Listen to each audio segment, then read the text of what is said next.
একদিন নয়, অনন্ত জন্ম হারিয়ে গেছে আসল পরিচয়পত্র। সেটাই তো মহাপ্রভু তার কাছে সনাতন গোস্বামী জিজ্ঞাসা করছেন, কে আমি? আমার পরিচয় আমি জানি না। আমার নিজের পরিচয় যদি আমি নিজে না জানি,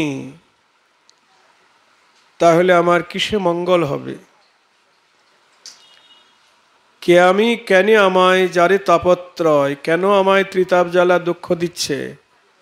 আধ্যাত্মিক, আদিদৈবিক, আদিভৌতিক ত্রিতাপ জ্বালা,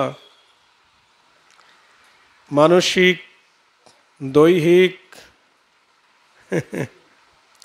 কত জ্বালা।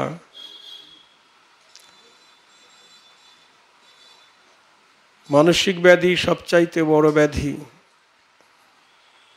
দেহের ব্যাধিও আছে, দেহের জ্বালাও আছে। ত্রিতাপ জ্বালা ভোগ করছি আমরা, আধ্যাত্মিক, আদিদৈবিক, আদিভৌতিক, এই নিজের পরিচয়টা না জানার জন্যেই। জয় রাধে। কে আমি, কেন আমায় যারে তাপত্রয়, ইহা না জানিলে জীবের কইচে হিত হয়। উত্তরে মহাপ্রভু বললেন, জীবের পরিচয় কি? জীব নিত্য কৃষ্ণদাস। এই দেখুন, প্রত্যেক জীব কৃষ্ণের চরণের দাস। আজকের দাস নয়, নিত্য দাস, মানে অনাদিকাল থেকেই আমরা কৃষ্ণের চরণের দাস। জীব তো মরে না। জীব মানে আত্মা, জীব আত্মা। এ দেহ বিনাশ হয়ে যায়। ভগবানের যেমন নিত্য সত্য শাশ্বত, তার বিনাশ নাই, মরণ নাই, তেমনি জীবাত্মারও বিনাশ হয় না, তাকে কাটা যায় না। গীতায় তো আপনারা এসব পড়েছেন, শুনেছেন। আত্মাকে পোড়ানো যায় না, কাটা যায় না, কিচ্ছু করা যায় না। তাহলে আর এই জীবাত্মার পরিচয়টা, মানে তার আকারটা কত বড়, সেটাও শাস্ত্র বলছেন। এই মানব দেহে জীবাত্মাটা কি পরিমাণে আছেন, তার স্বরূপটা কি? শাস্ত্র বলছেন, একটি কেশের অগ্রভাগকে, চুলের অগ্রভাগকে শতভাগ করুন, আবার সেই শতভাগের এক ভাগকে আবার শতভাগ করুন। তাহলে কতটুকু পরিমাণ হবে দেখা যাবে খালি চোখে, অণুবীক্ষণ যন্ত্রেও ধরা পড়বে না। জয় রাধে। এই হলো জীবাত্মার স্বরূপ। ওই জীবাত্মা প্রত্যেক প্রাণীর ভিতরে, প্রত্যেক শরীরে, শুধু কীট পতঙ্গ, পশু পাখি, নর নারী, হাতি ঘোড়া, সবার মধ্যেই একই স্বরূপে আছে। হাতি অত বড় জন্তু বলে তার আত্মাটা অনেক বড় না। পিঁপড়ে ছোট বলে তার আত্মাটা অনেক ছোট তা নয়, একই পরিমাণ। আমি হাতি হয়েছি, ঘোড়া হয়েছি, বাঘ, ভালুক, শিয়াল, কুকুর, কীট পতঙ্গ, পশু পাখি, সব আমি হয়েছি। এখন মানুষ হয়েছি। আবার এরপরে শিয়াল কুকুর হব না, কি হবে বলতে পারি না তো। কর্মফল অনুসারে আবার জন্ম হবে। নিতাই গৌর হরি বল। সাধু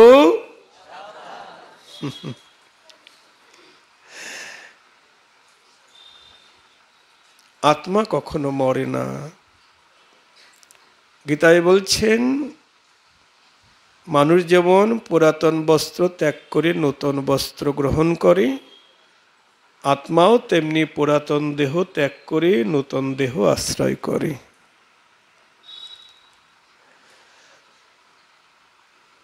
তাই সেই জীবের স্বরূপটি, তার পরিচয়টি কি প্রকৃত পরিচয় না? জীব নিত্য কৃষ্ণদাস। অনাদিকাল থেকেই আমরা কৃষ্ণের চরণের দাস, অনন্ত জন্ম। তাহলে সম্বন্ধ তত্ত্ব পাওয়া গেল। কৃষ্ণ আমার প্রভু আর আমি তার দাস, পরিচয়পত্র দেখলেন, আইডেন্টি কার্ড। কৃষ্ণ আমার প্রভু আর আমি তার চরণের দাস। তাহা ভুলি গেল, তে কারণে মায়া পিশাচি গলেতে বান্ধিল। জয় রাধি। আমি যে কৃষ্ণের দাস এটা ভুলে গেছি, এই জন্যে মায়ারূপী পিশাচি আমাকে আষ্টে পৃষ্ঠে জড়িয়ে ধরেছে, গলায় জড়িয়ে ধরেছে। পিশাচি, মায়াকে পিশাচি বলছে গো। জয় রাধি। এ জগতে যেমন পিশাচে ধরে না, ভূত প্রেত এসব পিশাচে ধরে, তা কি করতে হয়? পিশাচে ধরলে কি করতে হয়? ওঝা বৈদ্য নিয়ে এসে ঝাঁটা দিয়ে ঝাড়তে হয়, তাই না? কিন্তু মায়া পিশাচির হাত থেকে এই জড়জগতের ওঝা বৈদ্য ঝাড়াতে পারবে না, ছাড়াতে পারবে না। এর জন্যে শাস্ত্র বলছেন,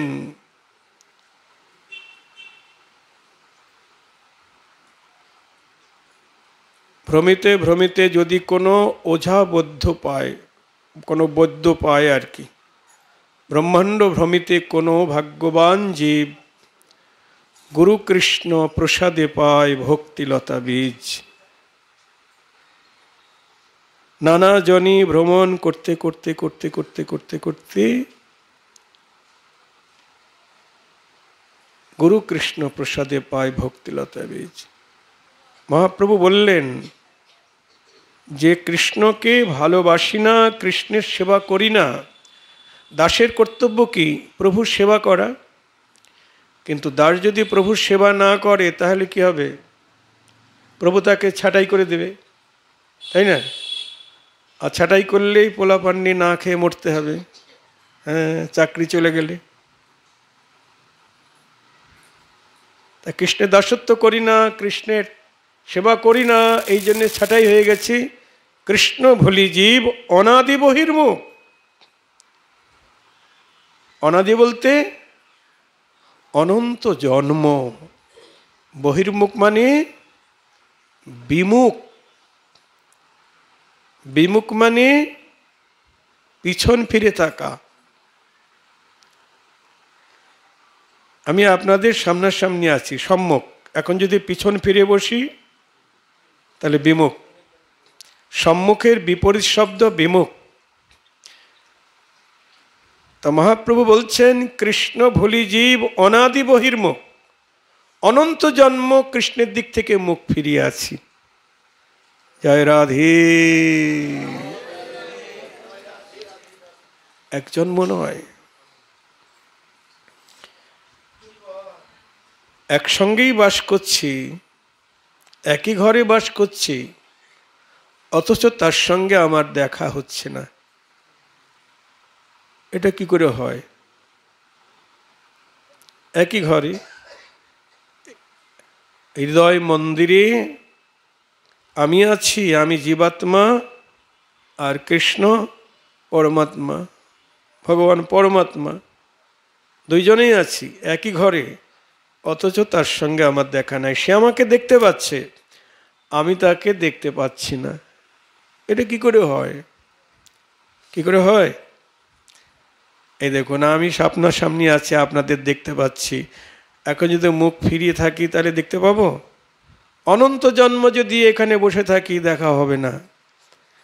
এই হলো কৃষ্ণ, এই হলাম আমি। আমি মুখ ফিরিয়ে আছি আর সে আমার দিকে তাকিয়ে আছে। ঘুরলেই দেখা যায়, একটু ঘুরলেই দেখা হয়, কিন্তু ঘুরতে পারছি না। কেন? সামনে আছে মায়া, সামনে মায়া। মায়া এত প্রবল যে আমাকে কৃষ্ণের দিকে ঘুরতে দিচ্ছে না। কৃষ্ণ ভুলি জীব অনাদি বহির্মুখ, তে কারণে মায়া তারে দেয় সংসার দুঃখ।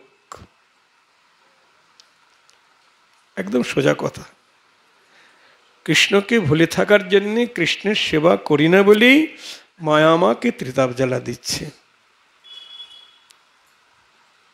এবার উপায়, যদি হারানো চাকরি ফিরে পায় তাহলেই হয়ে গেল। হারানো চাকরি মানে কৃষ্ণের দাসত্ব যদি আবার ফিরে পায় তাহলে সব দুঃখের অবসান হবে। এবার ফিরে পাবার উপায় কি বলছেন? তাতে কৃষ্ণ ভজে করে গুরু সেবন, মায়াজাল ছুটে পায় কৃষ্ণের চরণ।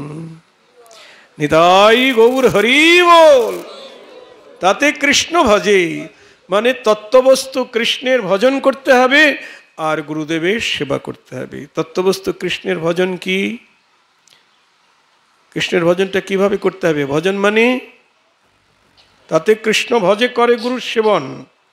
ভজন মানে কি? ভজন মানে সেবা, ভজন মানে ভক্তি।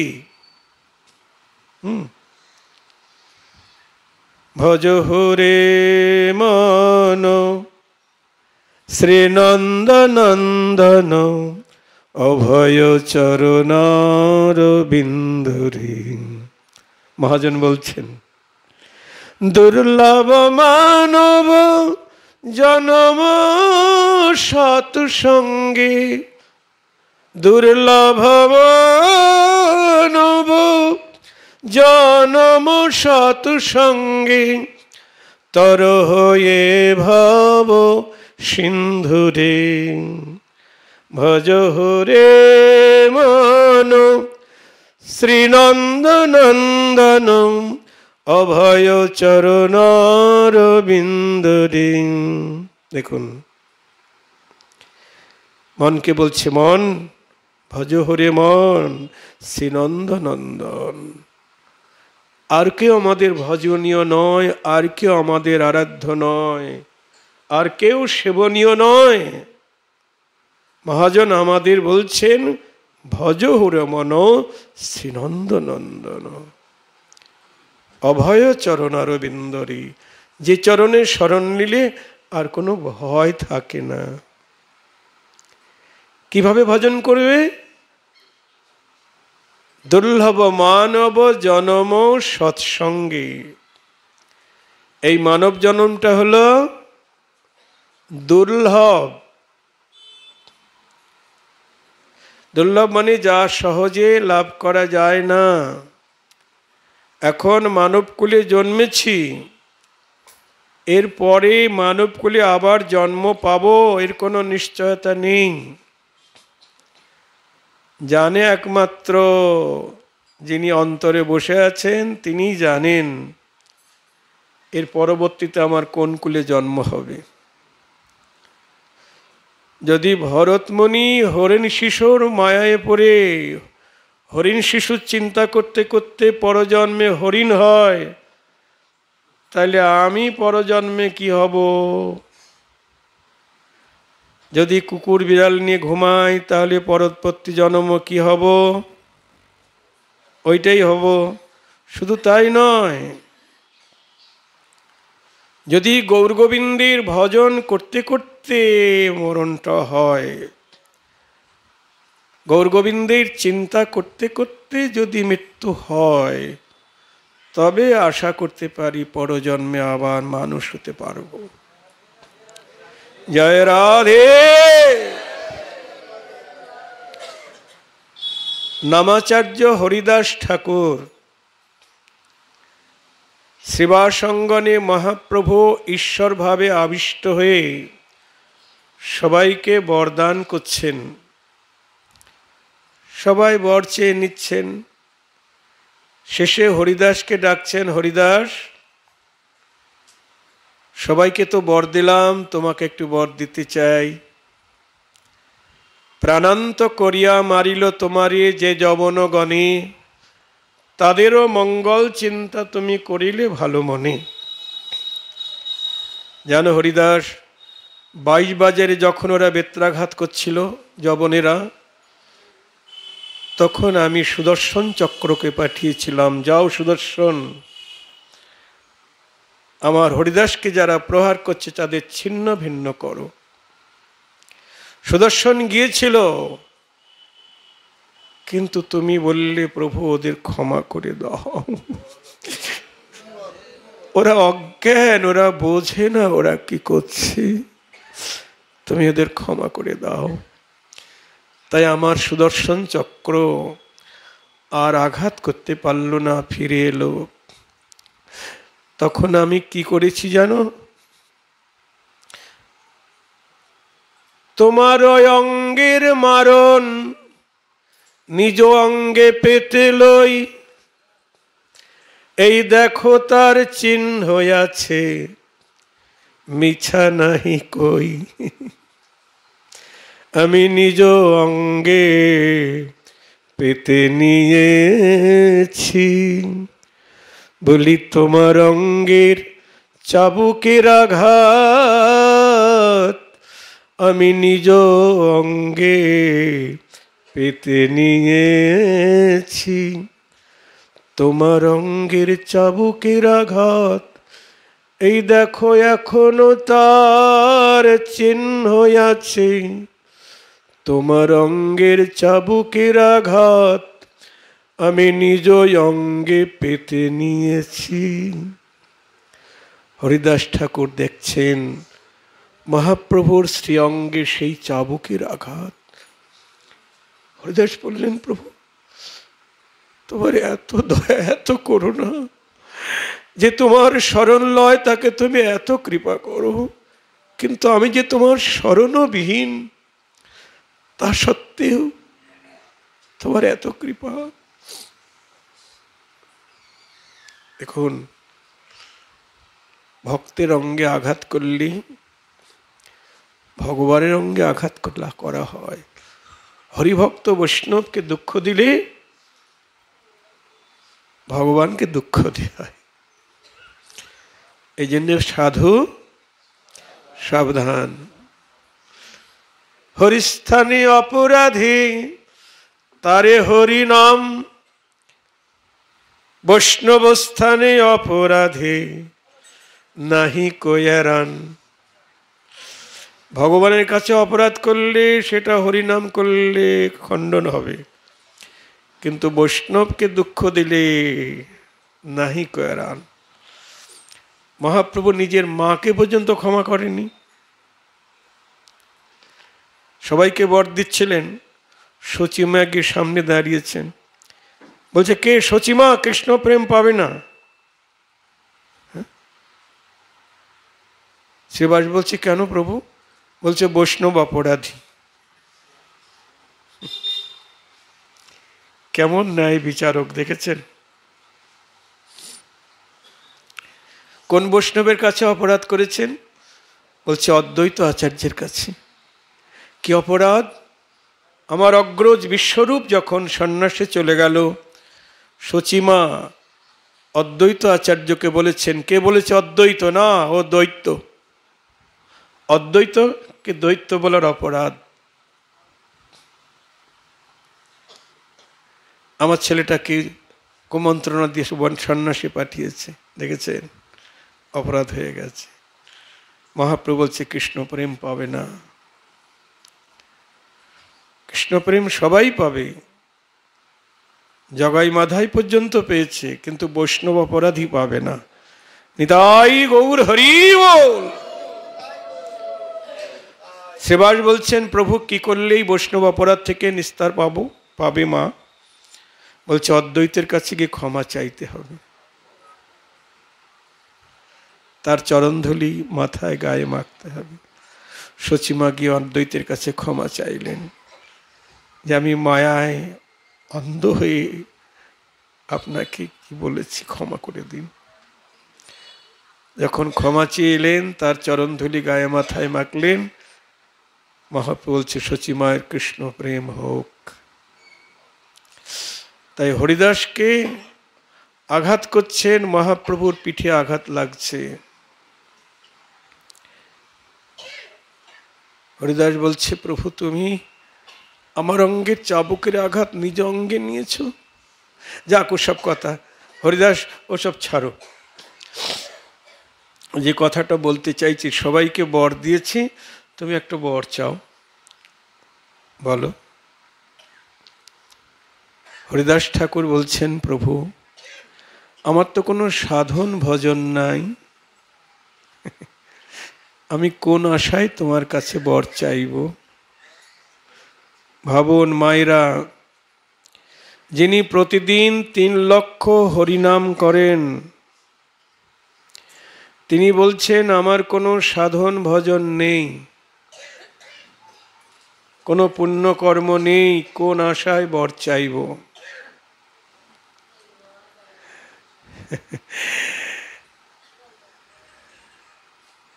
এটাই বৈষ্ণবের চরিত্র, হরিভক্তের এটাই চরিত্র।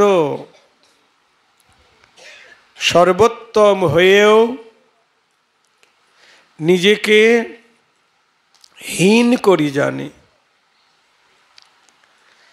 যখন হরিভক্ত বা বৈষ্ণব প্রেম ভক্তির অধিকারী হয়ে যায়, তখন তার অভিমান অহংকার একেবারে চূর্ণ বিচূর্ণ হয়ে যায়। জয় রাধে। তখন লোকে তাকে সর্বোত্তম বলে, কিন্তু সে নিজেকে ভাবে কি, আমি অধম।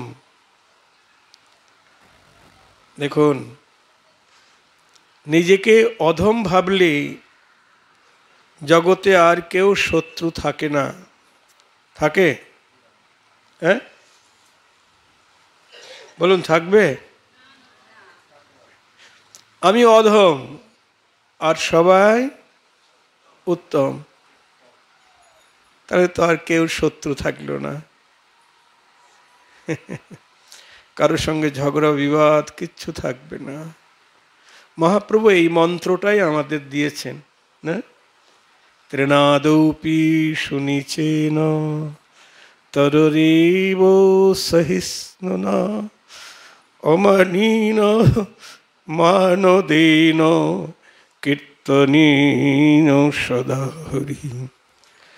তৃণ হইতে নিচ হয়ে সদা লবে নাম, আপনি নিরভিমানী অন্য দিবে মান। কাটিলে তরু যেন কিছু না বলয়, শুকাইয়া মরে তবু জল না মাগয়। দেখুন, হরিদাস ঠাকুর সর্বোত্তম, তবু নিজেকে ভাবছেন আমি অধম, আমার নিচকুলে জন্ম, আমি অস্পৃশ্য, সবার দর্শনের অযোগ্য। কি বলছেন? বলছে আমার তো কোনো সাধন ভজন নাই, কোন আশায় তোমার কাছে বর চাইব। আমার কর্মফল অনুসারে পরজন্মে আমায় পশুই হতে হবে। এই হরিদাস ঠাকুর কে গো? স্বয়ং সৃষ্টিকর্তা ব্রহ্মা। বৃন্দাবনে কৃষ্ণের রাখাল বালক বাছুর চুরি করেছিলেন, সেই অপরাধে কলিযুগে যবনকুলে জন্ম হইল। নিতাই গৌর হরি বল। সাধু দেখেছেন, কারো ক্ষমা নেই। সৃষ্টিকর্তা ব্রহ্মা হয়েও কর্মফল অনুসারে যবনকুলে জন্ম। তার পূর্বে স্মৃতি জাগরুক আছে, এই জন্যে সে বলছে এত দৈন্য করি যে প্রভু আমার মনে হচ্ছে আমার কর্মফল অনুসারে পরজন্মে পশুই হতে হবে। তা পশু তো হতেই হবে, তুমি যখন বর দিতে চাও তাহলে এই বর দাও। সচিরনন্দন বাপ এই কৃপা করো মোরে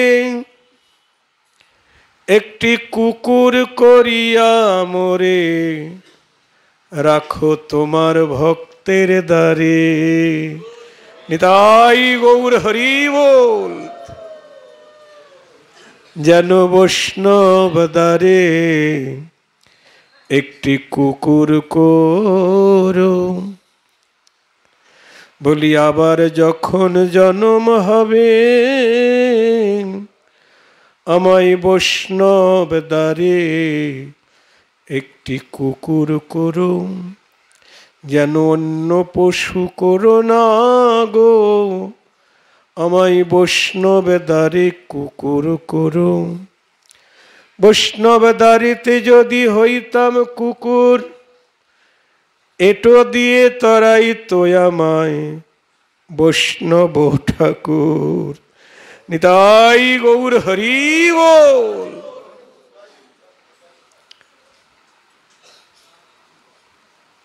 তিনি কি সত্যিই কুকুর হবেন?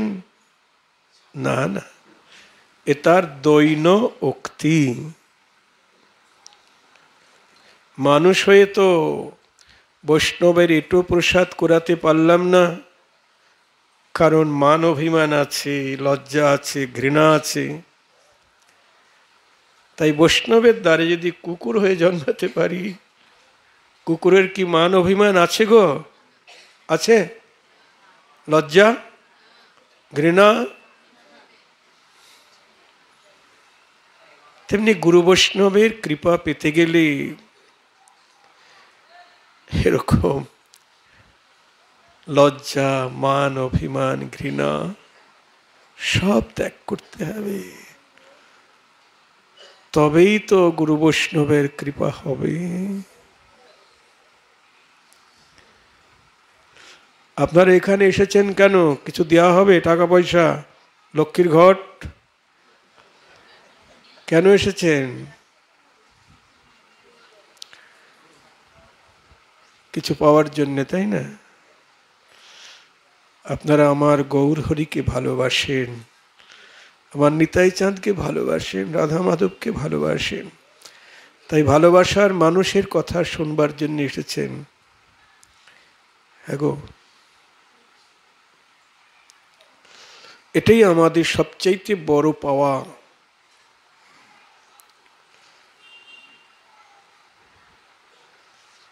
জগতে অনেক দানী আছেন, দাতা আছেন, অন্নদান, বস্ত্রদান, কন্যাদান, ভূমিদান, জ্ঞানদান, কিন্তু সমস্ত দানের শ্রেষ্ঠ কি দান গো? কৃষ্ণ কথামৃত দান বা কৃষ্ণ প্রেম দান। ব্রজগোপীরা গোবিন্দকে বলেছেন,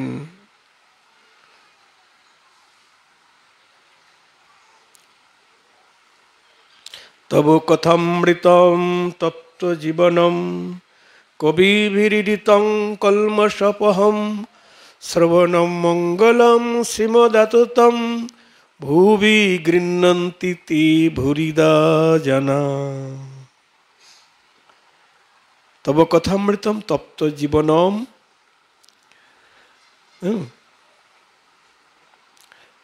তোমার কথামৃত কি করে? তপ্ত জীবনকে শীতল করে। ওই যে তিতাব জ্বালা দগ্ধ জীব।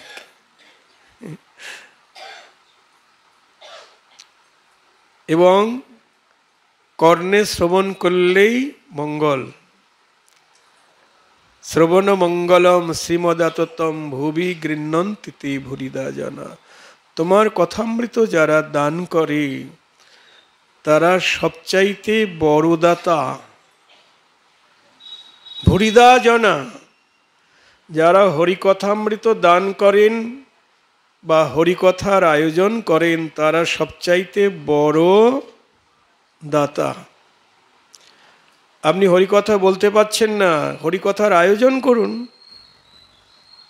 ওই আত্মীয় কুটুম্বকে অখাদ্য কুখাদ্য খাওয়ায় লাভ নাই। জয় রাধে।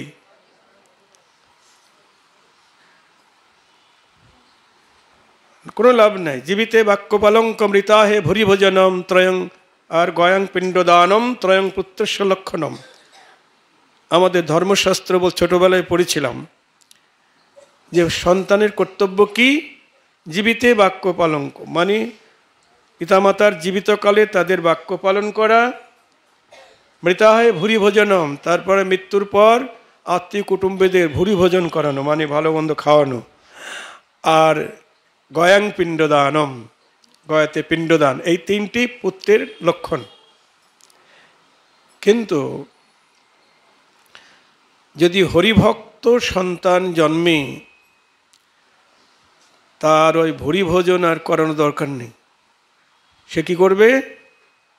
হরিনাম যজ্ঞ করবে, হরিভক্তের সেবা দেবে, বাস।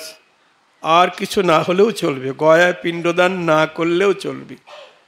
সব কিছুর প্রায়শ্চিত্ত হরিনাম যজ্ঞ। নিতাই গৌর হরি বল। হ্যাঁ, বিশ্বাস করতে হবে।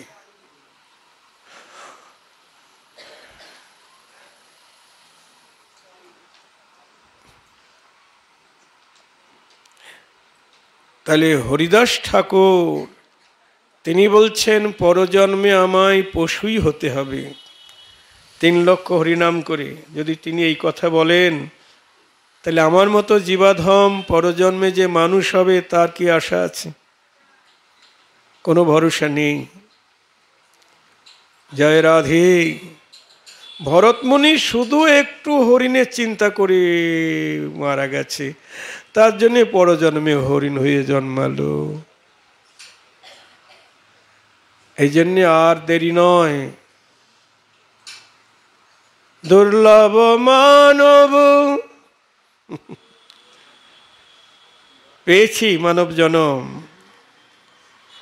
ঠাকুরমশাই বলছেন নরতনু ভজনের মূল।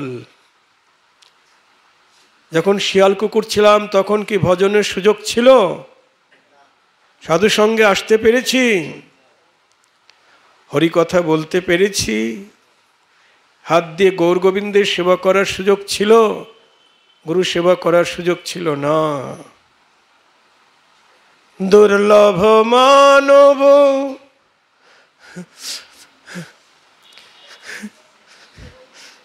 জনম সৎসঙ্গে তর হয়ে ভব সিন্ধুরে। মানব জন্ম যদি সার্থক করতে হয়, তাহলে সাধু সঙ্গ নিয়ে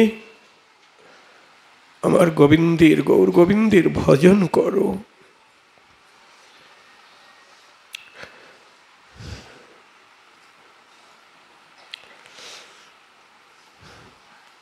মানব যেমন যেমন দুর্লভ, 3টি সম্পদ দুর্লভ। মানব জনম দুর্লভ, হরি ভক্তি দুর্লভ। এগো মানুষ কুলে জন্মালেই যে তার হরি ভক্তি জন্মাবে তা নয়। অনেক ভালো ভালো মানুষ আছে, নাম করা মানুষ আছে, অনেক ডিগ্রিধারী মানুষ আছে, নোবেল পুরস্কার প্রাপ্ত মানুষ আছে, রাষ্ট্রপতি পুরস্কার প্রাপ্ত, কিন্তু তাদের হরি ভক্তি নাই। জয় রাধে বলুন।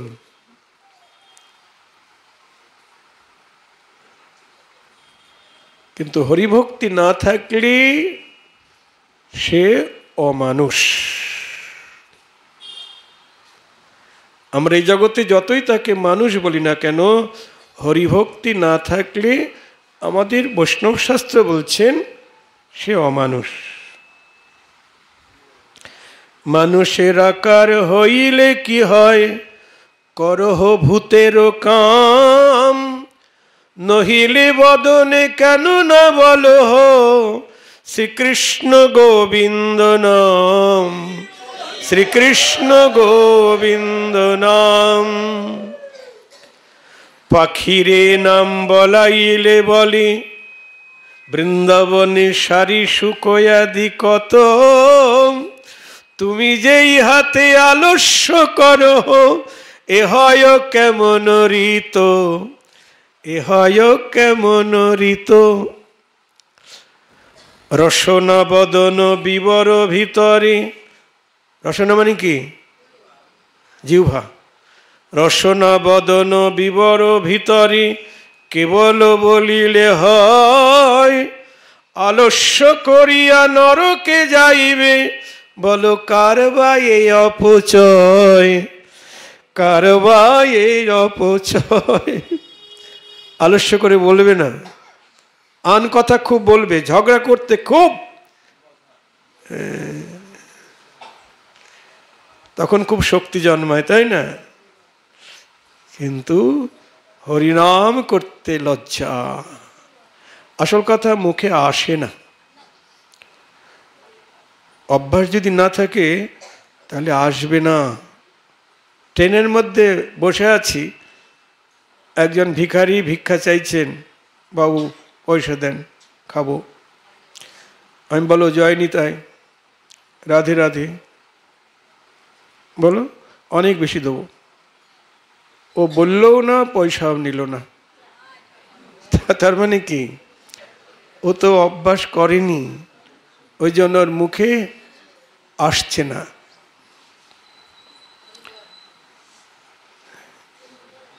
অল্প ভাগ্যে এ মুখে কৃষ্ণ নাম আসবে না। সাধু সাবধান। তাহলে হরিভক্তি দুর্লভ, মনুষ্য জনম দুর্লভ, আর হরিভক্তি দুর্লভ। একই বাঁশের ঝাড়ে কত বাঁশ জন্মাচ্ছে, তাই না?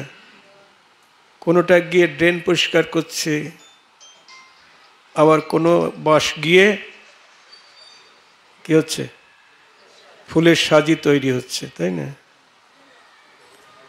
একই ঝাড়ের বাঁশ। তেমনি একই মাতা পিতার সন্তান, 5টা সন্তান, একটা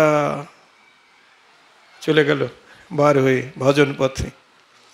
একই ঝাড়ের তো, একই বংশের তো, একই মাতা পিতার, ঔরসজাত গর্ভজাত। এরকম কেন হলো? প্রহ্লাদের বাবার কয়েকটা ছেলে, হ্যাঁ, তার মধ্যে প্রহ্লাদ একা ভক্ত আর সবগুলি অভক্ত। এখন হরিভক্তি দুর্লভ। তাহলে মানব জনম দুর্লভ, হরিভক্তি দুর্লভ। আর একটা দুর্লভ কি? সাধু সঙ্গ দুর্লভ। সাধু সঙ্গ অল্প ভাগ্যে পাওয়া যায় না। কিন্তু আমরা তো কত জায়গায় বড় বড় সৎসঙ্গ, সাধু সঙ্গে সব দেখছি, তাই না? কত জায়গায় সাধু সঙ্গ, সৎসঙ্গ। না বিচার করিয়া মনে ভক্তিরস আস্বাদনী, মধ্যস্থ ভাগবত পুরাণ। সব সাধুর সঙ্গ করা যাবে না, কারণ সবাই তো এক পথের পথিক নয়। যারা শক্তির উপাসক তাদেরও একটা সংগঠন আছে, যারা শিবের উপাসক তাদের একটা সংগঠন আছে, এছাড়া অন্যান্য সংগঠন তো আছেই অনেক। তারা তাদেরকে সংগঠনকে সাধুসঙ্গ বলছেন বা সৎসঙ্গ বলছেন, তাই না? কিন্তু আমাদের গৌড়ীয় বৈষ্ণব দর্শনে বা শাস্ত্র বলছেন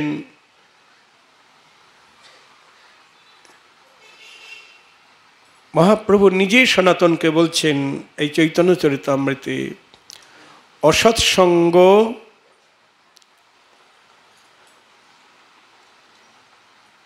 ত্যাগ এই বৈষ্ণব আচার। অসৎসঙ্গ ত্যাগ করো আর বৈষ্ণব আচরণ করো। অসৎকে পরের লাইনে অসৎ বলছেন, মনোযোগ দিয়ে শুনবেন। অসৎসঙ্গ ত্যাগ এই বৈষ্ণব আচার, স্ত্রী সঙ্গী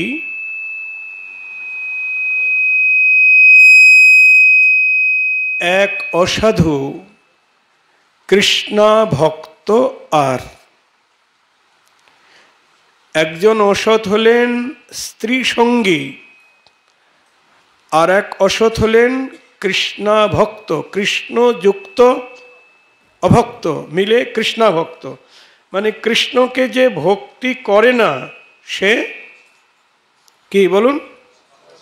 অসৎ। কৃষ্ণকে যে ভক্তি করে না বা ভালোবাসে না বা ভজন করে না সে অসৎ, ঠিক তো?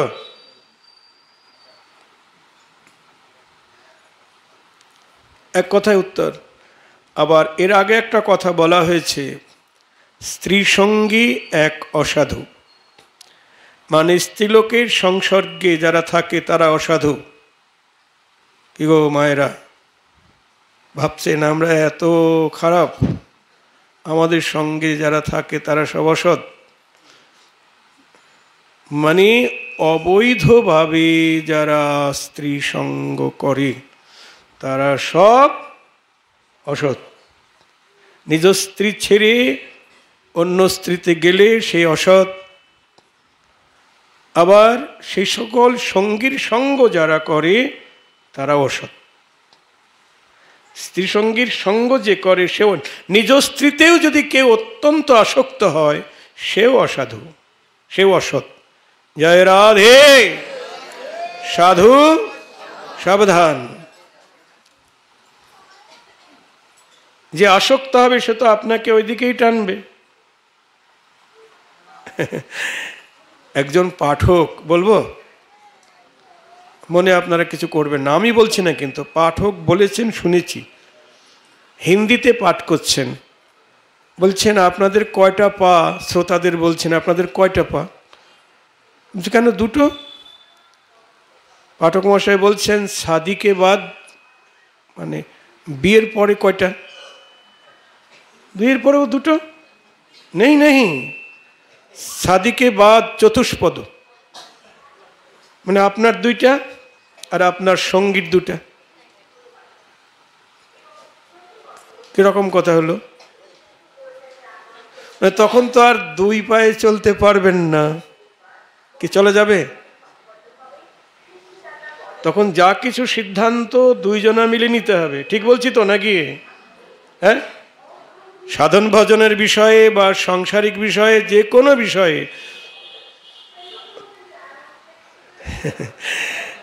একমন না হলে হবে না। আবার অনেক শিষ্য ভক্তরা আছে, হ্যাঁ, মানে মেয়েরা ভক্ত। আজকেও একটা মেয়ে কাঁদতে কাঁদতে এসেছে, সে অবশ্য আমার শিষ্য না, কেঁদে কেঁদে এসে বলছে বাবা আমি তো ভজন করতে চাই, নিরামিষ খাই, কিন্তু আমার স্বামী খাবে না। খুব কাঁদছেন, বাবা আমি কি করব? এরকম অনেক আছে। আবার স্বামী ভজন করতে চায়, পত্নী বলছেন আমার একটা ছেলে আছে বসিরহাটে, সেই ছেলেটা নিজে রান্না করে খায় আর আর বউ সব খায়, কোনোটা বাদ নাই। বলুন, চতুষ্পদ, শাদিকে বাদ চতুষ্পদ। সবার ক্ষেত্রে নয়, তবে দুই মন এক হওয়া তো খুব কঠিন। জয় রাধে। যখন আমরা দীক্ষা গ্রহণ করলাম গুরুর চরণে, তখন আমাদের পরিচয় আমরা শ্রীকৃষ্ণ চরণের দাস, তাই না?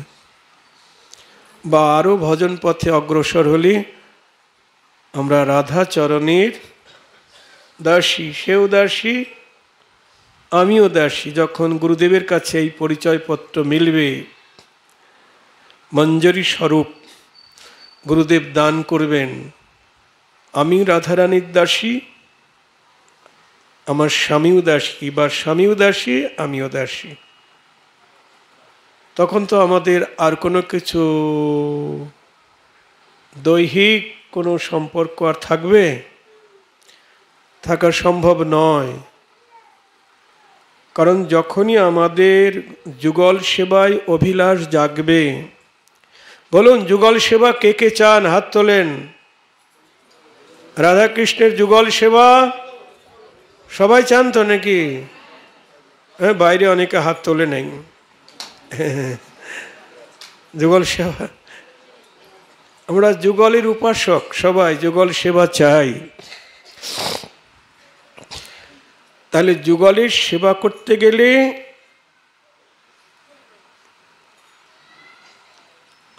সেই রামানন্দের কাছে যেতে হচ্ছে।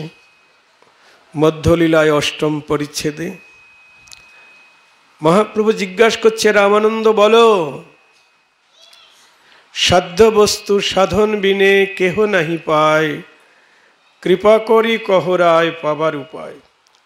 যখনই রাধাকৃষ্ণের যুগল সেবা এটাই আমাদের সাধ্য নির্ণয় হলো, মহাপ্রভু জিজ্ঞাসা করছেন কোন সাধনায় যুগল সেবা পাওয়া যাবে।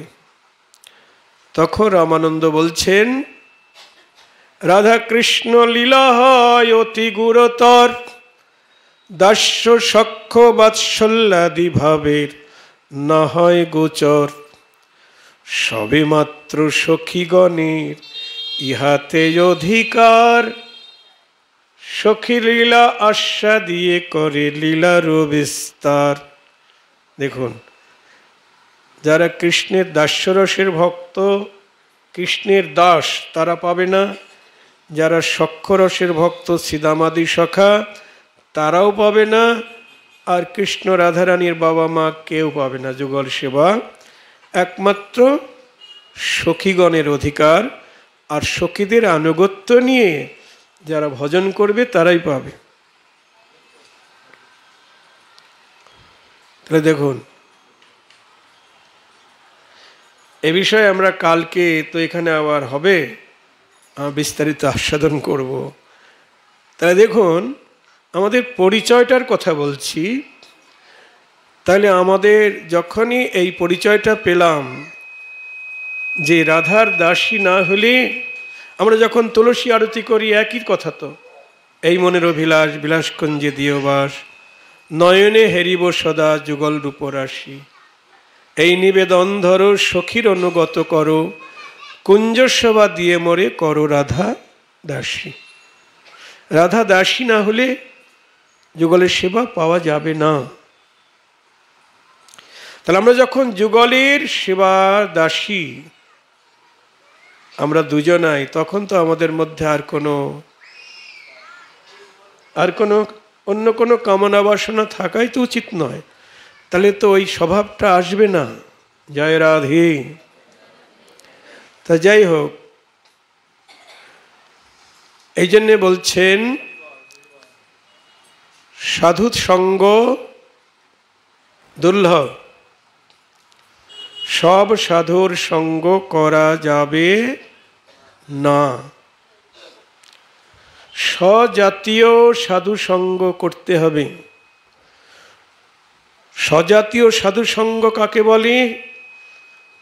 আমি ওই যে বললাম আমি যুগল সেবার অভিলাষী, বলে যে রাধা কৃষ্ণের, তারপর কি যেন, সেবা পাবো এই অভিলাষী, নম নম তুলসী কৃষ্ণ প্রেয়সী, নম নম। তাহলে যুগলের সেবার অভিলাষী আমি।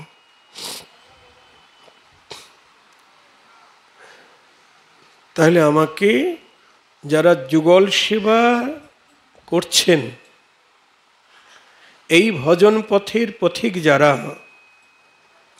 সেই সাধুর সঙ্গ করতে হবে।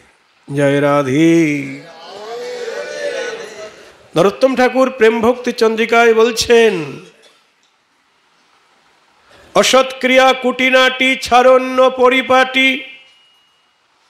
অন্য দেবে না করিও রতি, আপন আপন স্থানে পীড়িতি সবাই টানি, ভক্তি পথে পরয়ে বিগতি। তারপরে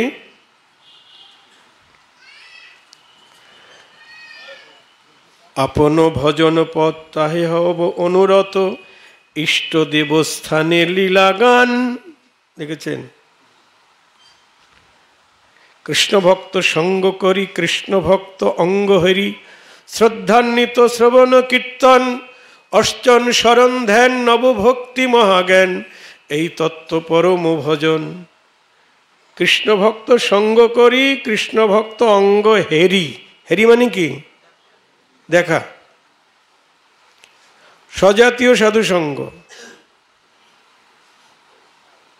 যাহারে দেখিলে মুখে আইসে কৃষ্ণ নাম। হরিভক্তকে দেখলেই তো মুখে কৃষ্ণ নাম আসে, তাই না? সবাইকে দেখলে আসে? আসবে না। এই জন্যে স্বজাতীয় সাধুসঙ্গ। বিজাতীয় সাধুসঙ্গ করলে কি হবে?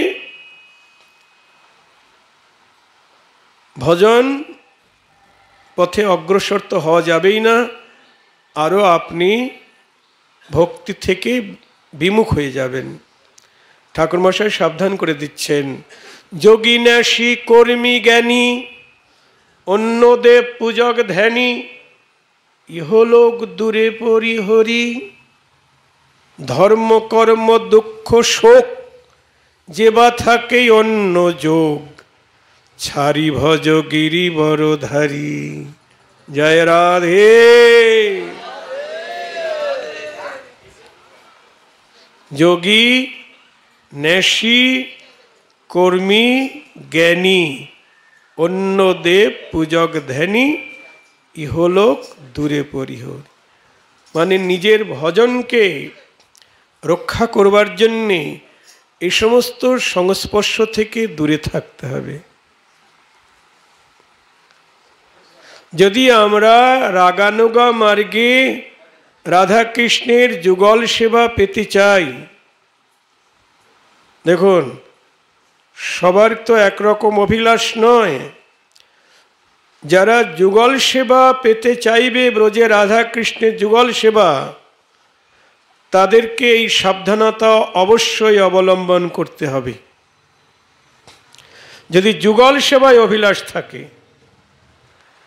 আর যদি ধর্মকর্ম চাই, তাহলে বিভিন্ন দেবদেবতার আরাধনা, যাগযজ্ঞ হোম যারা করছে সেই মার্গে যেতে হবে। যদি যুগল সেবায় অভিলাষ থাকে, তাহলে রাগানুগা মার্গে ভজন। তাই বলছেন সাধুসঙ্গ দুর্লভ। বিচার করিয়া মনে ভক্তিরস আস্বাদনী, মধ্যস্থ ভাগবত পুরাণ।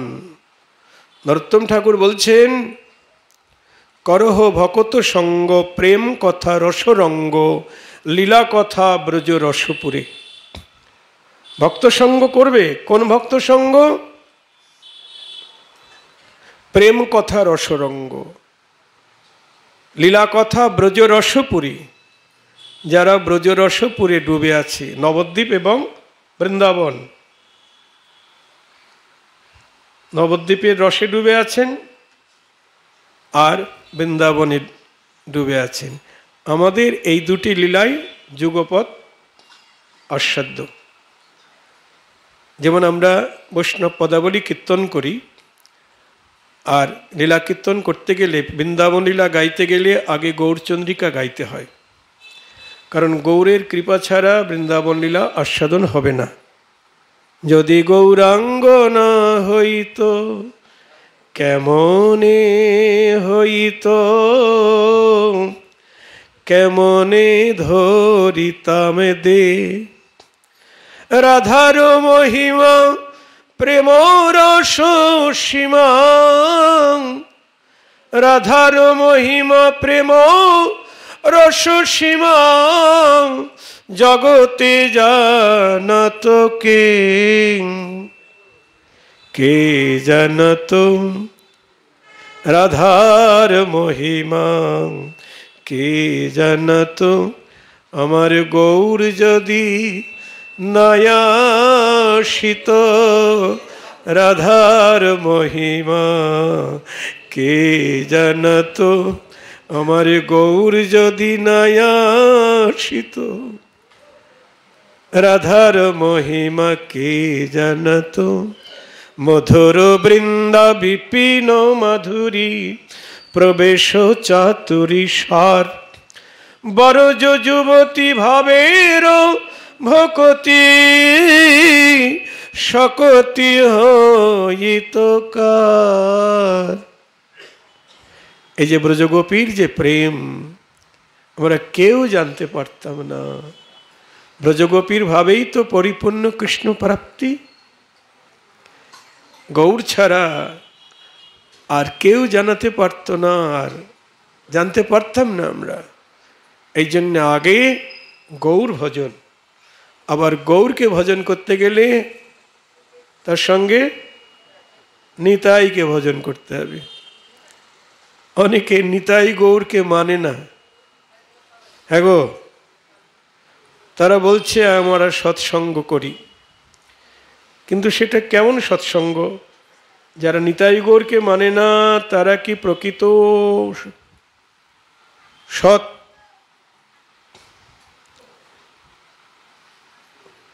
নিতাই গৌরকে না মানলে তাকে অসুরেতে গণি। যেমন জরাসন্ধ শিশুপাল তারা কৃষ্ণকে মানে নাই, হ্যাঁ, এই জন্য তারা অসুর। তেমনি সেই ব্রজের কৃষ্ণ আর নিতাই তো, ব্রজের কৃষ্ণ আর বলরামই তো নিতাই গৌর হয়েছেন।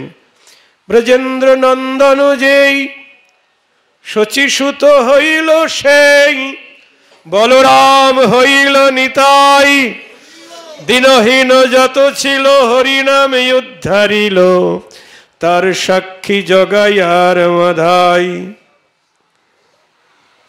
হেন নিতাই বিনে ভাই রাধা কৃষ্ণ পাইতে নাই, দৃঢ় করি ধর নিতাইয়ের পায়। নরোত্তম ঠাকুর বলছেন, হেন নিতাইয়ের সঙ্গে যার সম্বন্ধ নাই, সে সম্বন্ধ নাই যার, বৃথা জনম গেল তার, সে পশু। নরোত্তম ঠাকুর বলছেন, নিতাইকে যে ভালোবাসে না সে পশু, তা আবার ভালো পশু না। তাইলে সে পশু বড় দুরাচার। ভালো পশু কোনগুলি? যারা হিংস্র নয় তারা ভালো, তাই না? আর যারা হিংস্র তারা দুরাচারী। কে কারা দুরাচারী? যারা মাংসাশী পশু। জয় রাধে।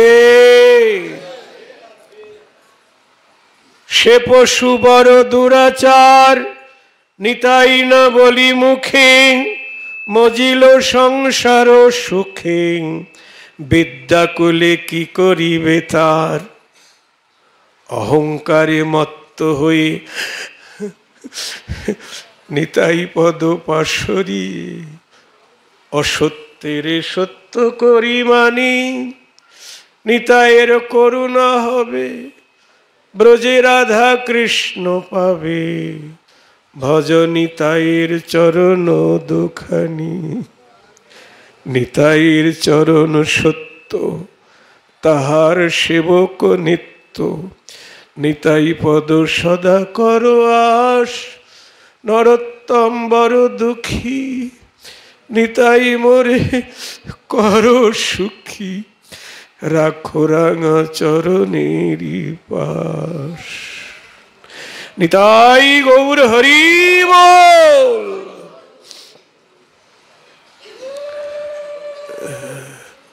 লোচন দাস ঠাকুর বলছেন, নিতাই মোর জীবন ধন, নিতাই মোর জাতি, নিতাই মোর জীবন ধন, নিতাই মোর জাতি, নিতাই বিহনে মোর আর নাহি গতি।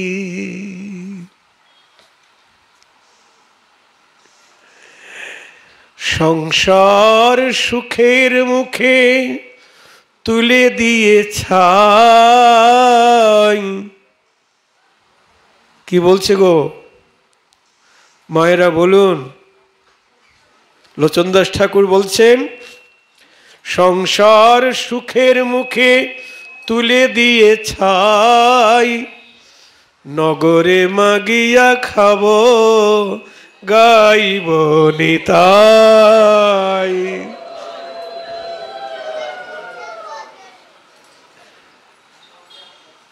যে দেশেতে নিতাই নাই সে দেশে না যাব, যে দেশেতে নিতাই নাই সে দেশে না যাব, নিতাই বিমুখ জনার মুখ না দেখিব। এই দেখুন স্বজাতীয় সাধু সঙ্গ বোঝা যায়, বোঝা যাচ্ছে তো স্বজাতীয় সাধু সঙ্গ কাকে বলে? নিতাই বিমুখ জনার মুখ না দেখিব। যারা নিতাইকে ভালোবাসে না তারা যত বড় সাধুই হোক না কেন তার সঙ্গে যেন আমার দেখা না হয়।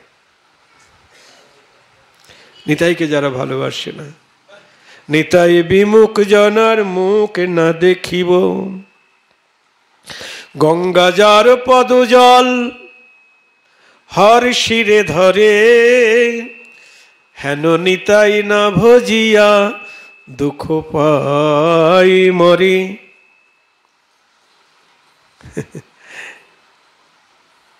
লোচন বলি আমার নিতাই যেবা নাহি মানে,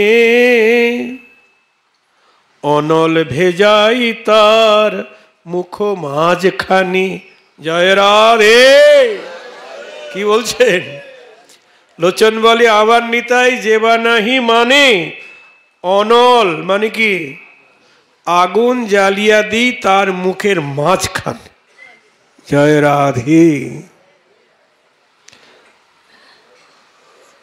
আগুন দেয়া লাগবে না, এমনিতে আগুন লাগবে।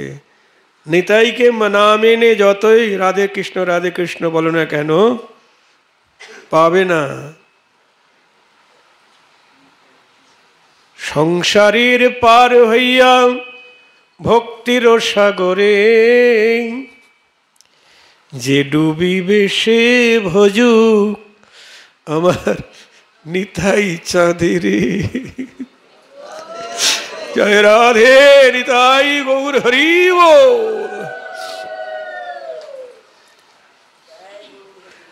গোপীগণের যেই প্রেম কহে ভাগবতে, একেলা নিত্যানন্দ হইতে পাইবে সকলেতে।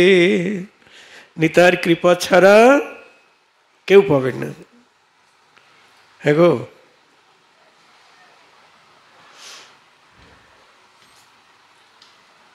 সাধু সাবধান। আর সাধু সঙ্গ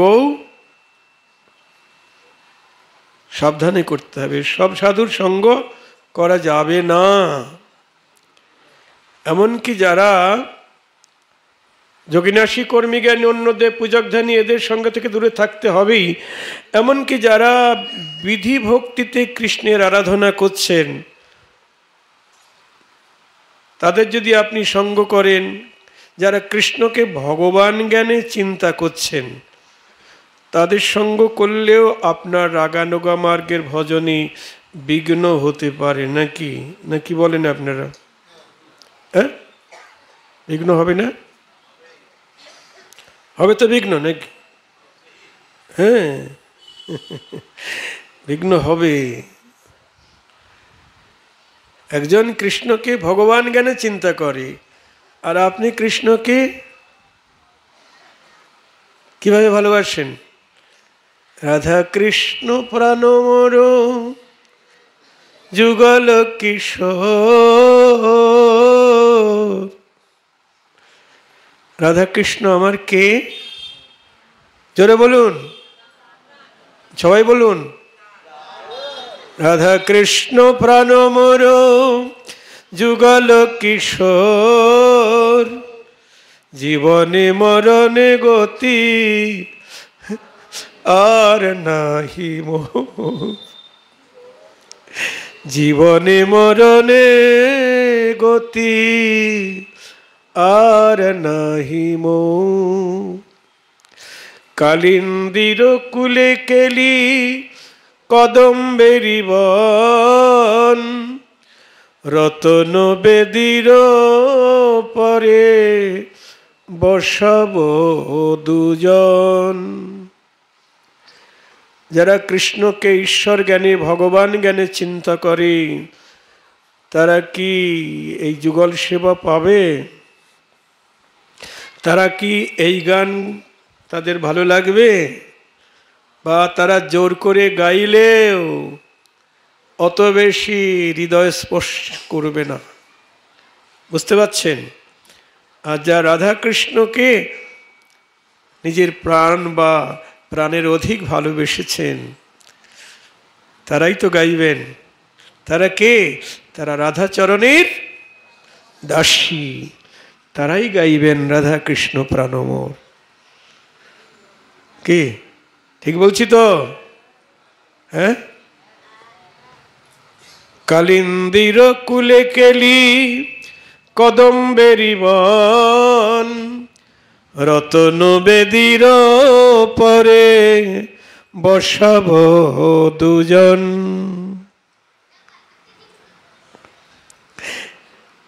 কালিন্দী মানে যমুনার কুলে কদম্বের বন, সেখানে রত্ন বেদির উপরে বসাব দুজন রাধাকৃষ্ণকে। আর শ্যাম গৌরী অঙ্গে দিব, গৌরী মানে পার্বতী নয়, গৌরী মানে এখানে রাধারানী। রাধারানীর বর্ণ গৌর বর্ণ তো, এই জন্য তার এক নাম গৌরী। হ্যাঁ গো, শ্যাম গৌরী অঙ্গে দিব চুয়া চন্দনেরই গন্ধ, শ্যাম গৌরী অঙ্গে দিব চুয়া চন্দনেরই গন্ধ, চামর ঢোলাব কবে হেরি মুখ চন্দ, চামর ঢোলাব কবে হেরি মুখ চন্দ। গাঁথিয়া মালতী মালা দিব দুহার গলে,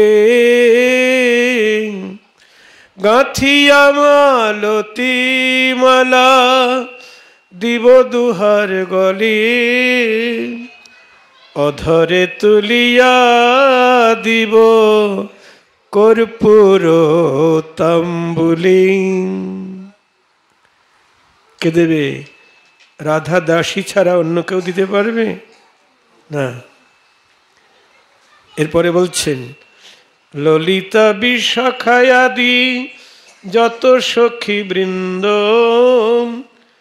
তাদের আজ্ঞায় করিব সেবা যুগল চরণারবিন্দ। সখীদের আনুগত্যে ভজন দেখেছেন? শ্রীকৃষ্ণ চৈতন্য প্রভুর দাসের অনুদাস, শিবায় অভিলাষ মাগে নরোত্তম দাস। নিতাই গৌর হরি বল। তাহলে যারা ঈশ্বর জ্ঞানী ভগবান চিন্তা করছেন কৃষ্ণকে, তাদের কাছ থেকেও সেই সঙ্গ থেকেও দূরে থাকলে ভালো হয়। তারা তো ওই দিকেই টানবে আপনাকে, কৃষ্ণ ভগবান। হ্যাঁ, নন্দ বাবা একবার, নন্দ বাবা, নন্দ মহারাজ তার গোপালকে বলছে, গোপাল তুই নাকি ভগবান। হ্যাঁ, তা কৃষ্ণ বলছে হ্যাঁ তুমিও ভগবান আমিও ভগবান, সকল মানুষের মধ্যেই ভগবানের স্থিতি আছে। মহাপ্রভু যেমন বলছেন, সকল জীবের সম্মান দিবে জানি কৃষ্ণ অধিষ্ঠান। সেই হিসাবে তুমিও ভগবান, আমিও ভগবান। এই বাবাকে বুঝিয়ে দিল। গোয়ালা তো, নন্দ বাবা গোয়ালা জাতি, ছেলের কথা বুঝে নিল। তার মানে গোপাল চায় না যে আমার বাবা আমাকে ভগবান চিন্তা করুক, তাহলে আমি পিতার বাৎসল্য প্রেম সুধা থেকে বঞ্চিত হয়ে যাব। নিতাই গৌর হরি বল। গোবিন্দ আমার তো এটাই চায়, আমাকে ঈশ্বর মানে নিজেকে মানে হীন, তার প্রেমে বশ না হই অধীন। আমাকে যারা ঈশ্বর জ্ঞান করে তাদের প্রেমে তাদের অধীন আমি হই না। আমি অধীন কার? মাতা মরে অতিহীন জ্ঞানে করয়ে পালন, সখা শুদ্ধ সখ্যে করে স্কন্দে আরোহণ, আর প্রিয়া যদি মান করি করয়ে ভৎসন, বেদস্তুতি হইতে হরি মোর মন। জয় রাধে।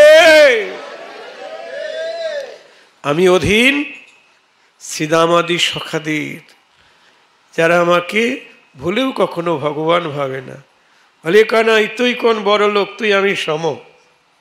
কাঁধে করে কাঁধে চড়ে, বনের ফল নিয়ে এসে আগে খেয়ে মিষ্টি হলে দেখা। ভগবান জ্ঞান আছে? ভগবান জ্ঞান থাকলে কাঁধে চড়া যায়? গালাগালিও করে, জ্ঞান নাই। আর মাতা পিতা নন্দ যশোদা অতিহীন জ্ঞানে পালন করে। নন্দ বাবা পায়ের চটি বাঁধছে গোপালকে দিয়ে, গোপাল আমার পায়ের বাধাটা নিয়ে আয় তো, পায়ের চটিটা। গোপাল মায়া বাবার পায়ের বাধা, পায়ের চটি মাথায় করে নিয়ে এসে নন্দ বাবার পায়ে পড়াচ্ছেন। বলুন, ভগবান জ্ঞান আছে না? আর মা যশোমতী তিনি তো আরো বেশি। পরের ঘরে নই চুরি করে খাস না, আজকে আমার ঘরে চুরি করেছিস, আর করবো না, আজকের মতো ছেড়ে দাও। কাঁদছেন। অন্যায় যদি বুঝলি কেন করলি? নিজে খাচ্ছিলে আবার বানর দিয়ে বিলাচ্ছিলি না? যা বানরের সঙ্গে থাকবে, যা। ঠিক আছে, আমায় ছেড়ে দাও, আমি বানরের সঙ্গে থাকবো। যশোদা ভাবছে সর্বনাশ, এদিকে ছেড়ে দিই, যদি বানরের সঙ্গে চলে যায় আমার গোপাল। বানরের সঙ্গে থাকবি না? যাওয়াচ্ছি, দাঁড়া, তোকে বেঁধে রাখবো, বেঁধে রাখবো। উদুখলে বেঁধে রাখলেন। দেখুন, দড়ি দিয়ে বাঁধছেন ভগবানকে। আর যারা কৃষ্ণকে পরমেশ্বর, পরমাত্মা, পরম ব্রহ্ম ইত্যাদি ভাবে, তাদের কাছে কৃষ্ণ অনেক দূরে। আর যদি কৃষ্ণকে সবচাইতে কাছে পেতে হয়, তাহলে ব্রজের ভাবে তাকে ভজন করতে হবে। ব্রজের যে কোনো ভাব লইয়া যেই জন ভজে, ভাবযোগ্য দেহ পেয়ে কৃষ্ণ পায় ব্রজে। হয় পুত্র, না হলে বন্ধু, সবচাইতে ভালো হয়। কোন প্রেমে গো? মধুর প্রেমে, কান্তা প্রেমে। জীবনে মরণে গতি। তারপর কি? রাধা কৃষ্ণ প্রাণপতি, দোহার পীড়িতি রস সুখে। দেখছেন কি বলছেন? জীবনে মরণে গতি, জীবনেও গতি, মরণেও গতি। কে? রাধা কৃষ্ণ প্রাণপতি। দুইজনের পতি তাহলে আমাদের, না? রাধা এবং কৃষ্ণ। সাধু সাবধান,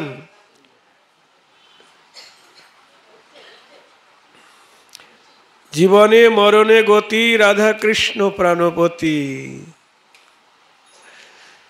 কৃষ্ণকে আপনারা তাহলে পতিরূপে ভালোবাসেন তো? না, প্রাণপতি। রাধা কৃষ্ণ প্রাণপতি। পতিরূপে ভালোবাসলে আবার অসুবিধা আছে। পতিরূপে ভালোবাসলে তার সঙ্গে বিয়ে হবে, তাই না? তাহলে বিয়ে হলে তাহলে আপনাকে দ্বারকায় চলে যেতে হবে। জয় রাধে।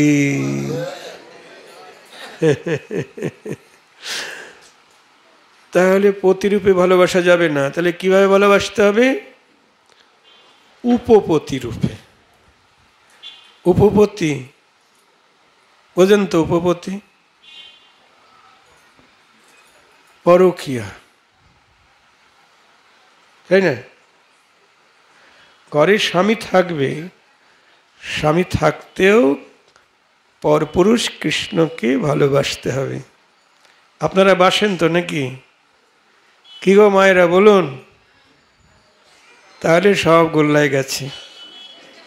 জয় রাধে। স্বামী থাকতে আপনারা পরপুরুষ কৃষ্ণকে মন প্রাণ সব দিয়ে দিয়েছেন, তাহলে আর কুলধর্ম আছে? বেদাচারজনিত ধর্মকর্ম আছে? নাই, গোল্লায় গেছে। ম বিষয়ে গোপীগণের উপপতি ভাবে যোগমায়া করিবেক আপন প্রভাবে। এটাই আমাদের ভজন। রূপ সনাতনকে মহাপ্রভু এই উপদেশ দিয়েছিলেন। যখন রূপ সনাতন নবাব হোসেন শাহের দরবার থেকে চিঠি লিখলেন যে প্রভু, নবাব হোসেন শাহের অধীনে থেকে আমরা কত কুকর্ম করছি, তার মানে আজ্ঞা পালন করতে গিয়ে তুমি এই দুই পতিতকে উদ্ধার করো। তখন মহাপ্রভু চিঠিতে উত্তর দিলেন, রাজকার্য করছো করো, কিন্তু মনটা রাজকার্যে দেবে না। মনটা যেন থাকে গোবিন্দের প্রতি। যদি বলো মনোযোগ না দিলে কোনো কাম করা যায়, কি গো মায়েরা, করা যায়? মনোযোগ না দিলে কোনো কাজ করা যায়? হ্যাঁ, করা যায় না, না যায় না। আচ্ছা, একজন পরপুরুষে আসক্ত রমণী সে সংসারে কাম করে না? করে তো। ছেলে মেয়ে যত্ন করে, স্বামী সেবা করে, রান্নাবাড়ি করে, ঘর গোছায়, সব করে, কিন্তু মন কোথাও নাই। ছেলে মেয়ের প্রতিও নাই, স্বামীর প্রতিও নাই, ঘর সংসারে কোনো কিছুর প্রতি নাই। মন পড়ে আছে সেই পরপুরুষের প্রতি। রূপ সনাতন তোমার রাজকার্য করবে, কিন্তু মন কাউকে দেবে না, ওই পরপুরুষে আসক্ত রমণীর মতো থাকবে। শুধু রূপ সনাতনকে বলছে না, আমাদের সবাইকে মহাপ্রভুর এই উপদেশ। জয় রাধে।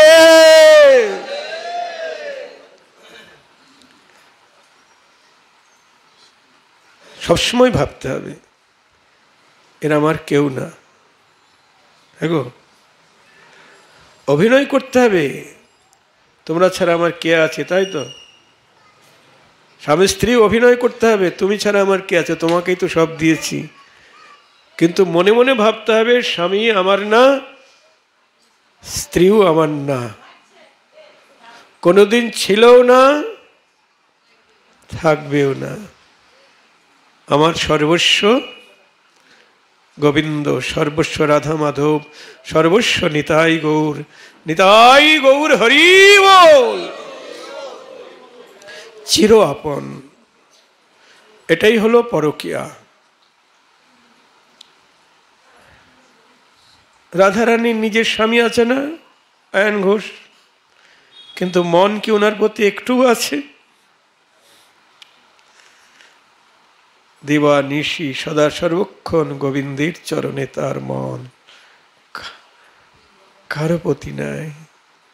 সংসারেই তো আছে নাকি, কিন্তু প্রহরে প্রহরে গোবিন্দের সঙ্গে মিলিত হয়েছেন, গোবিন্দের সেবা করেছেন। কিভাবে সম্ভব হয়েছে? অনুরাগ। অনুরাগ যদি প্রবল হয় তখন সব বাধা লঙ্ঘন হয়ে যায়, বাধার বাধা থাকে না। বড় বন্যা যখন এসেছিল, তখন বড় বড় কংক্রিট করা বাঁধ ভেঙে চলে গিয়েছিল স্রোত, তাই না? তেমনি কৃষ্ণ অনুরাগের স্রোত যদি একবার প্রবাহিত হয়, কোনো বাধা থাকবে না। সেই গোপী ভাবামৃতে যার লোভ হয়, বেদ ধর্ম লঙ্ঘি সে কৃষ্ণকে ভজয়। দেখুন, তাই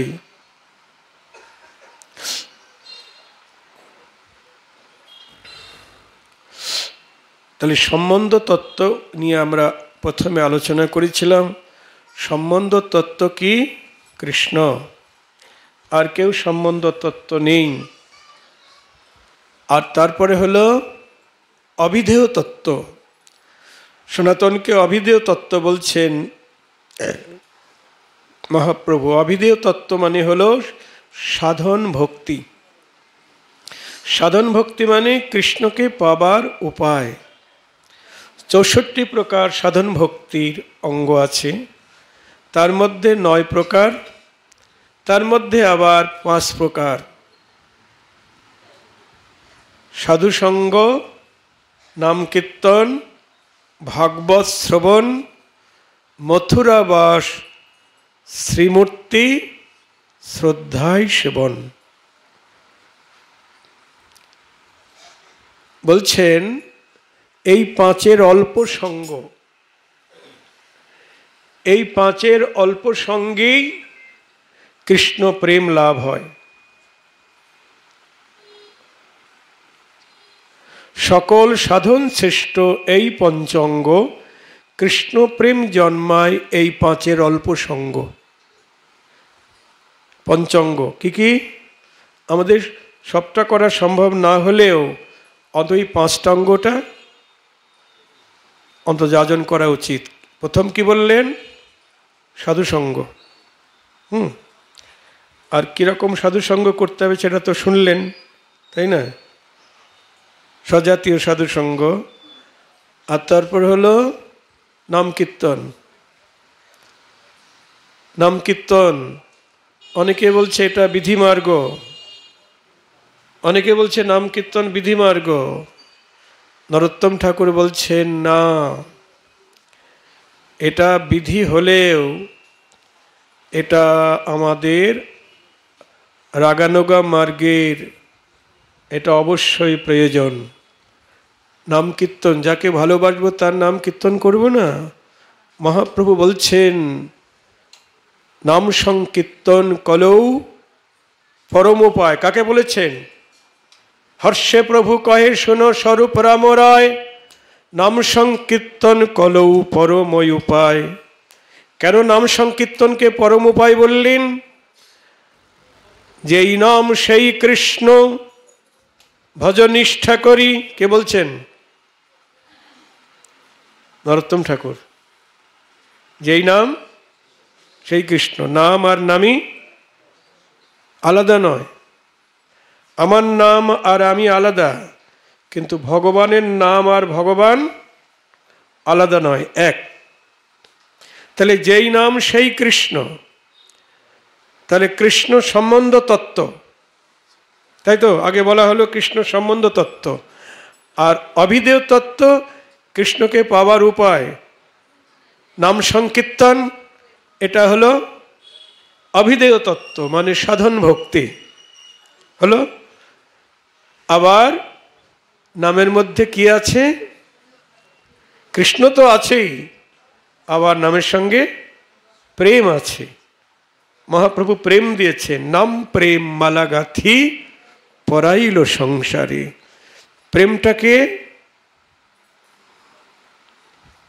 প্রেমটাকে রাধারানী। প্রেমের সার ভাব, ভাবের সার মহাভাব, মহাভাব স্বরূপণী রাধা ঠাকুরানী। এই যে হরে কৃষ্ণ মহামন্ত্র নাম, এটা রাধা কৃষ্ণের যুগল নাম। নিতাই গৌর হরি বল। যখন আমরা হরিনাম সংকীর্তন করছি বা মালায় জপ করছি, তখন রাধা কৃষ্ণের যুগল নাম জপ করা হচ্ছে।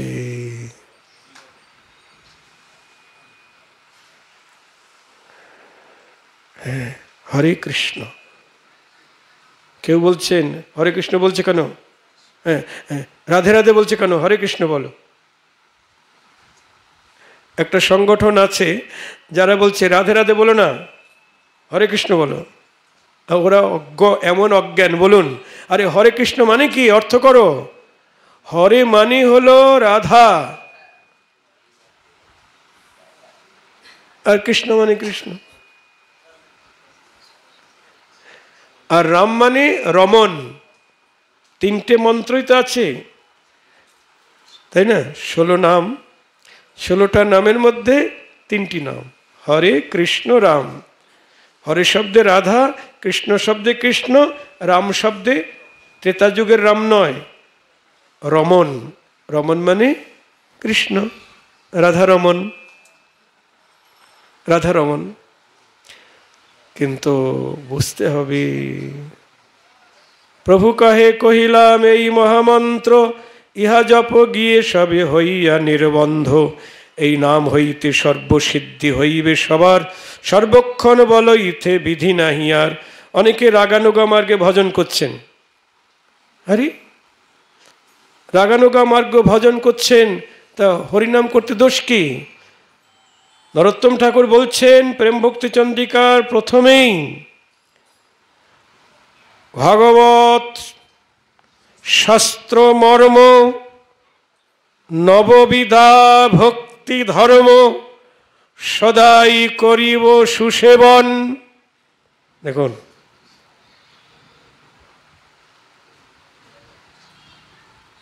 নরোত্তম ঠাকুর বিধিমার্গে ভজন করেছেন না। শ্রবণ কীর্তন স্মরণ। তাহলে স্মরণটা কি? শ্রবণও করতে হবে, কীর্তনও করতে হবে। এই যে সাধু সঙ্গ না আসলে, সাধু সঙ্গে এলেই তো শ্রবণ হবে, কীর্তনও হবে। সাধু সঙ্গ নাম কীর্তন ভাগবত শ্রবণ। মহাপ্রভু আরো বলছেন সর্বক্ষণ বল ইথে বিধি নাহি আর। কেউ কেউ উচ্চস্বরে এই নাম কীর্তনের বিরোধী, মালাই জপ করো, কিন্তু মহাপ্রভু তো বলছেন সর্বক্ষণ বল ইথে বিধি নাহি আর। খাইতে শুইতে যথা তথা নাম লয়, দেশকাল নিয়ম নাই সর্বসিদ্ধি হয়। নিতাই গৌর হরি বল। আপনি অসুচি অবস্থায় তো মন্দিরে যেতে পারবেন না, পারবেন? কিন্তু অসুচি অবস্থায় হরিনাম করতে পারবেন। পায়খানা বসেও হরিনাম করবেন। জ্ঞাতি অসুচ, জন্ম অসুচ, মৃত অসুখ যাই হোক না কেন, হরিনাম করতে কোনো বাধা নেই। আরে মরা দেহ কাঁধে নিয়ে বলছে হরি হরি বল, বলো হরি হরি বল। হ্যাঁ, কেমন সুন্দর কথা! ভজনের কত প্রকৃষ্টতম উপায়। তাহলে নাম সম্বন্ধ তত্ত্ব, অভিধেয় তত্ত্ব এবং প্রয়োজন তত্ত্ব। যেই নাম সেই কৃষ্ণ, আবার নামের সহিতে আছেন আপনি শ্রীহরি, আবার নাম প্রেম মালাগাথি পরাইল সংসার। নামের মধ্যে প্রেমও আছে। পাওয়া যাবে কখন? ঠাকুর মশাই বলছেন যেই নাম সেই কৃষ্ণ ভজন নিষ্ঠা করি, নামের সহিতে আছেন আপনি শ্রীহরি। শুধু কৃষ্ণ নাই, রাধাও আছে। জয় রাধে। প্রেম আছে, সম্বন্ধ অভিধেয় প্রয়োজন তত্ত্ব প্রেম, নামের মধ্যেই প্রেম দিয়েছেন। দেখুন, তাহলে প্রথম হলো সাধুসঙ্গ, তারপরে নাম কীর্তন, তারপর ভাগবত শ্রবণ। ভাগবত বলতে শুধু শ্রীমদ্ ভাগবত শুনবো তাই নয়। ভাগবত বলতে আমাদের গোস্বামী গ্রন্থ ভাগবত। গোস্বামীদের যত গ্রন্থাবলী আছে, যেমন প্রেম ভক্তি চন্দ্রিকা, চৈতন্য চরিতামৃত, চৈতন্য ভাগবত, চৈতন্য মঙ্গল, তারপরে আরও কত গ্রন্থ, উজ্জ্বল নীলমণি, ভক্তির অসমৃত সিন্ধু, হরিভক্তি বিলাস, এছাড়া কত রসগ্রন্থ, রাধারস সুধানিধি, বিলাপ কুসুমাঞ্জলি, স্তবাবলী, কৃষ্ণ কর্ণামৃত, এই সমস্ত গ্রন্থাবলী যেগুলি আমাদের রসশাস্ত্র একদম পরিপূর্ণ। ওই যে একটু আগে বলা হলো না, রূপ সনাতন কি করেছেন? জয় সনাতন রূপ প্রেম ভক্তি রসকূপ, যুগল উজ্জ্বলময় তনু, যাহার প্রসাদে লোক পাশরিল সর্বশোক, প্রকটল কল্পতরু জনু। ভাগবত শাস্ত্র মর্ম, এই দেখুন কি বলছেন, ভাগবত শাস্ত্র মর্ম মানে ভাগবত শাস্ত্রের মর্মার্থ নিজ গ্রন্থে শুভে কত করিয়াছেন দই মহাশয়। যাহার শ্রবণ হতে পরানন্দ হয় চিতে, যুগল মধুর রসাশ্রয়। ভাগবত থেকেই তো তারা সমস্ত গ্রন্থ নিয়ে ভাগবত লিখেছেন। যাহার শ্রবণ হতে পরানন্দ হয় চিতে, যুগল মধুর রসাশ্রয়। যুগল চরণে রতিমতি লাভ হয়। তাহলে সাধুসঙ্গ, নাম কীর্তন, ভাগবত শ্রবণ আর মথুরাবাস। মথুরাবাস মানে কি? বৃন্দাবনে বাস। আর নবদ্বীপ বাস, নবদ্বীপ আর বৃন্দাবন তো আলাদা নয়, ব্রজমণ্ডল আর গৌরমণ্ডল একই। এছাড়া নীলাচলেও আপনি বাস করতে পারেন, ওখানে আমার গৌরহরি লীলাবিলাস করেছেন। আমাদের গৌড়ীয় বৈষ্ণবদের এই তিনটি জায়গায় হলো বসবাস করার উপযুক্ত: মথুরাবাস বা বৃন্দাবনবাস, নীলাচলবাস, নবদ্বীপবাস। এছাড়া আর কোনো তীর্থে আমাদের যাওয়ার দরকার নেই, বসবাস করার দরকার নেই, এখানে থাকলেই ভজন হবে। আর যদি সাক্ষাৎ ব্রজবাস বা নবদ্বীপবাস সম্ভব না হয়, মানসে ব্রজবাস করতে হবে। মানসে মানে এই সনাতন কি বলেছেন মহাপ্রভু, মনে নিজ সিদ্ধ দেহ করিয়া ভাবন, রাত্রিদিন ব্রজে কৃষ্ণ চিন্ত হয়ে অন্তর মন। মনে মনে নিজ সিদ্ধ দেহ ভাবনা করতে হবে। সিদ্ধ দেহ মানে গুরু প্রদত্ত সিদ্ধ স্বরূপ। গুরুদেব আপনার পরিচয়টা দিয়ে দেবেন। আপনার এখন যে নাম আছে পাপাই বাবাই, ওই নাম ক্যান্সেল করে দেবেন। পাপ আয় না, ওটা বাদ, রিঙ্কি পিঙ্কি ওসব বাদ। গুরুদেব আপনাকে নূতন নামকরণ করবেন, হয়তো গোবিন্দ কি নিতাই, হ্যাঁ, এসব নামকরণ করবেন। রিঙ্কি পিঙ্কি ঘুচিয়ে ললিতা বিশাখা নাম দেবেন, এরকম নামকরণ করবেন। হ্যাঁ, নামকরণ করবেন, আপনার বয়স দিবেন। আপনি রাধার দাসী, তা রাধার দাসী হতে গেলে কীরকম বয়স হওয়া দরকার? আমি 73 বছর বয়স আমার, ওই বয়সে থাকলে হবে না। গুরুদেব বয়স দিয়েছেন 12 বছর 3 মাস। গৌরবর্ণা সদা অনুরাগ মঞ্জরি, এটা বৃন্দাবনের পরিচয়, রাধারানীর দাসী। আর নবদ্বীপের সদানন্দ বাবাজি, এটাও ওই 12 থেকে 13 মধ্যে বয়স। হ্যাঁ, আমি কিশোর। গৌর কিশোরের সেবা করতে গেলে আমাকে নিজেকে কিশোর ভাবতে হবে, নাহলে তো গৌর কিশোরের সেবা করতে পারবো না। আপনি যদি প্রকৃতিও হন, নারীও হন, আপনাকে গৌর সেবা করতে গেলে ভাবতে হবে আমি পুরুষ। পুরুষ অভিমান করতে হবে, কিশোর অভিমান করতে হবে। যেমন আমি বাবাজি, আমি যদি রাধাকৃষ্ণের যুগল সেবা করতে চাই, আমাকে রাধার দাসী অভিমান করতে হবে। তেমনি যারা প্রকৃতি আছেন, তাদের গৌরের সেবা করতে গেলে নবদ্বীপ লীলায় নিজেকে পুরুষ অভিমান করতে হবে। কারণ গৌরাঙ্গে লীলা পরিকর যারা, সবাই পুরুষ দেহ নিয়ে এসেছেন। রাধাকৃষ্ণ 2 অঙ্গ 1 অঙ্গ হয়ে এসেছেন, বলরাম আর অনঙ্গ মঞ্জরি 2 অঙ্গ 1 অঙ্গ হয়ে এসেছেন। রামানন্দ বিশাখা সখী ছিল, তিনি রামানন্দ হয়ে এসেছেন। স্বরূপ দামোদর ললিতা সখী, তিনিও পুরুষ আকার নিয়ে এসেছেন। এরকম গৌরাঙ্গ পরিকর যারা সবাই পুরুষ দেহ নিয়ে এসেছেন। এই জন্য আমরা যদি নবদ্বীপে গৌরের সেবা করতে চাই, গুরুদেব আমাদের ওই রকম পুরুষের স্বরূপ দান করবেন, ওটা ভাবতে হবে।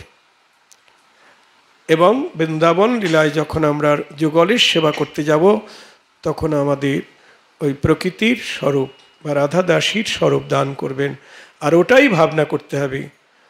সনাতনের কাছে মহাপ্রভু এটাই বলছেন, মনে নিজ সিদ্ধ দেহ করিয়া ভাবন, রাত্রিদিন ব্রজে কৃষ্ণ চিন্ত বা রাধা মাধবের যুগল চিন্ত, যুগল সেবা চিন্ত হয়ে অন্তর্মন।